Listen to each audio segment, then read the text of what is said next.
Okay, ladies and gentlemen, boys and girls, here's the plan. Step A, take the hubcaps off. Step B, take the tires off.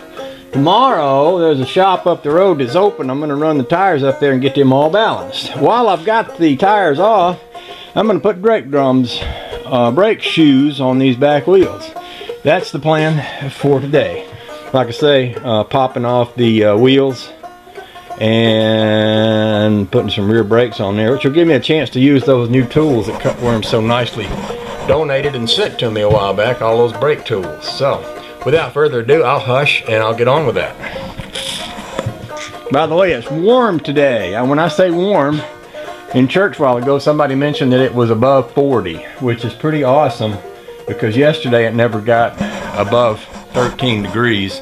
And it started out at 3 below when I got up yesterday morning. So that's a pretty good day. I do have a day off tomorrow, which is a holiday. And that will allow me to do further stuff here. So some of the further stuff I'm thinking about doing with the big Ford, since there's no big rush to get back to Honey Baby's convertible, is I may just go ahead and spend the winter doing the rust work that we had talked about before. There's some rust work.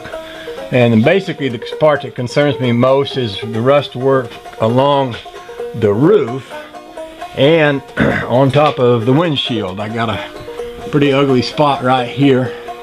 I could almost stick my finger through, and then I have to decide whether I'm going to pop this windshield out and redo all that, or whether I'm going to try to fix it without taking the windshield out. And that's just going to largely involve a lot of exploration to see what's under there and how and if I can work around it. So, but that would be two big factors. If I got that hole over the windshield fixed, and this part back here where it wouldn't be subject to leaking, I'd feel a lot better than about jumping into it and driving it to another state. Mechanically, I feel pretty good about the Ford right now. And you know, there's a lot to be said for it. Just like it is, it would be nice to kind of paint it up and fix it up, and that's kind of the long range plan. But in the meantime, it's also kind of nice just to be able to jump in it and drive it when the mood strikes. So that's kind of the way I'm feeling today. See, did I leave anything else out? No.